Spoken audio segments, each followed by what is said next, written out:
नमस्कार दोस्तों, स्वागत है आपका अपने YouTube channel Rahul sir target class में। आज लेके आए हैं भौतिक विज्ञान का प्रश्न पत्र। इसमें 70 नंबर का कैसे नंबर कितने नंबर का कितने मार्क्स का आता है पेपर, तो आपको ये बताया जाएगा।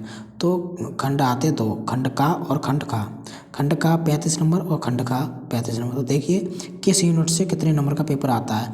तो पहली यूनिट है स्थिर वैद्युत, इसमें से 8 नंबर का आएगा, एग्जाम में पूछा जाता है। तो स्थिर वैद्युत की है तो इसमें चैप्टर भी काफ़ी हैं, 4-5 तो होंगे कम से कम। वैद्युत धारा दूसरा चैप्टर है धारा वैद्युत, इसमें 7 नंबर का, इसमें भी 3-4 चैप्टर है लगभग। और तीसरी यूनिट है आपकी धारा का चुंबकीय प्रवाह तथा चुंबकत्व, 8 नंबर का आएगा।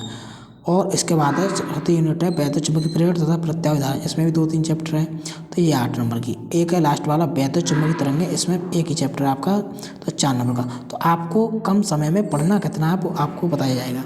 तो आपको कुछ नहीं करना भाई, आपको इसमें से तीसरी यूनिट यानी 3 यूनिट पढ़नी है। आपको क्या यूनिट पढ़नी है? 3 यूनिट पढ़नी है। इसमें से आपको अच्छे नंबर मिल जाएंगे।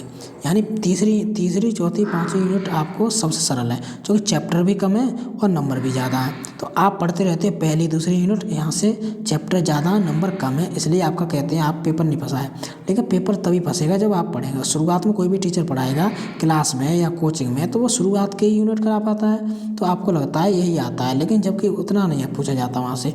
तो आपको लास्ट वाली यूनिट पढ़ ही नहीं पाते। आप कोचिंग वगैरह पढ़ रहे हो तो आप वहाँ पर तैयारी कर सकते हो। ठीक है, फिलहाल आपको बताया जा रहा है। तो आप मॉडल वगैरह सब कहीं भी पढ़ोगे तो 3, 4, 5 यूनिट को, लास्ट के यूनिट को जरूर देखोगे, क्योंकि यहाँ पे आप स्कोर अच्छा कर पाओगे।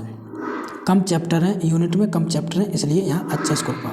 ये थी खंड का की बात, 35 नंबर। अब देखिए खंड खा की बात। और देखिए दोस्तों, खंड खा से कितना आता है, इसमें 4 यूनिट है आपकी।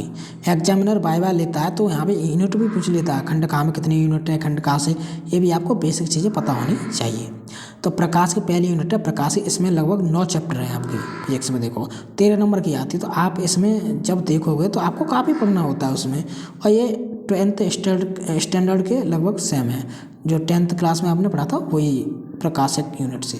13 नंबर का है, तो इसमें चैप्टर ज़्यादा है और नंबर कितने 13 हैं ओनली। तो आपको इसमें ज़्यादा मेहनत करनी पड़ती है। दूसरी है द्रव्य तथा द्वैत प्रकृति, 6 नंबर का, इसमें 1-2 चैप्टर हैं। आप एक ही चैप्टर है मेरे हिसाब से, तो 6 नंबर की यूनिट है, तो ये बहुत बढ़िया है। तो आप इस पर गौर दीजिए, पढ़िएगा इसे। परमाणु तथा नाभिक है, इसमें भी छोटे छोटे चैप्टर हैं 2-3, तो 8 नंबर की, इस पर ध्यान दीजिएगा। लास्ट में चैप्टर है वेरी वेरी इंपॉर्टेंट, इलेक्ट्रॉनिक युक्तियाँ, जो डायोड वगैरह हैं, पीएन अर्धचालक वगैरह, चालक, सेमी कंडक्टर वगैरह। तो आप इलेक्ट्रॉनिक युक्तियाँ 8 नंबर का है यूनिट, ये आप इस पर गौर दिए। तो कहने का मतलब है इस आपको इस पर ध्यान देना है। आपको लास्ट की 3 यूनिट पर, यानी पहली, दूसरी और तीसरी, लास्ट की 3 यूनिट देखोगे, यहाँ से आपको अच्छे खासे नंबर मिल जाते हैं। और आपको सेकंड फिजिक्स ना तो कोचिंग में कभी लगभग पूरी होती हैं, तो समय उतना ही लगता है, पेपर के एग्जाम तक खत्म होती है, और कॉलेज में तो करा भी नहीं पाती हैं कुछ टीचर।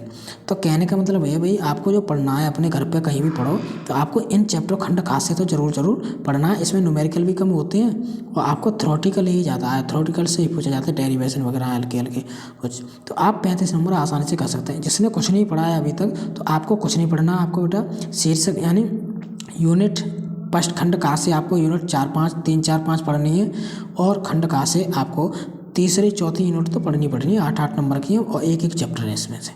ठीक है, तो आपको इस तरह से पढ़ोगे तो आपके अच्छे नंबर आ जाएंगे। तो इस तरह से आपको ये वीडियो अच्छी लगी हो तो लाइक करिए, दोस्तों के पास शेयर भी कीजिए, और तथा चैनल सब्सक्राइब नहीं किया तो बेटा सब्सक्राइब कर लीजिए। थैंक यू, धन्यवाद।